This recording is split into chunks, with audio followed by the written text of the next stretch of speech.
大家好，欢迎收听今天的播客。很高兴你点开了这一期节目，也很感谢你愿意花几分钟的时间和我们一起慢慢聊聊天。大家好，我是小林。也许你现在正在路上，或者刚下课，或者只是想找点声音陪着自己。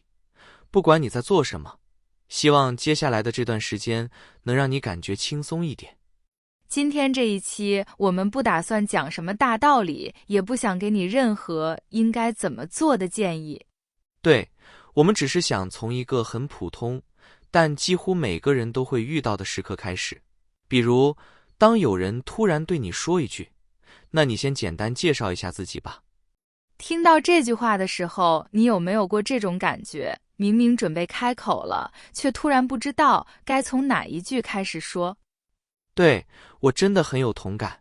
每次轮到自我介绍的时候，我都会觉得话已经到了嘴边，可是脑子里却突然一片空白，好像什么都想说，又好像什么都说不出来。那你最近一次比较正式的介绍自己是在什么时候？是在大学开学的第一天。那天教室里很安静，老师站在讲台上，让我们一个一个站起来介绍自己。轮到我的时候，其实我已经在心里反复练习过很多遍了，可是真正站起来的时候，心跳还是突然变得很快。我说的话其实很标准，也很安全。我说：大家好，我叫小林，是一名大学1年级的学生，我的专业是……很高兴认识大家。声音不大不小，语气也刚刚好，就像课本里教我们的那种标准答案一样。可是当我坐下来以后，心里却突然出现了一种很奇怪的感觉。我好像完成了一项任务，但并没有真正把自己介绍给别人。别人知道了我的名字，我的身份，可是并不了解我这个人。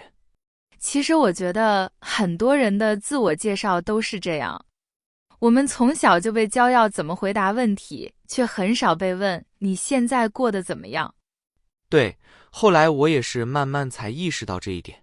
有一次我认识了一个新同学，他在自我介绍的时候没有先说自己学什么，也没有说成绩好不好，而是很平静地说：我最近有点迷茫，但我正在努力适应现在的生活。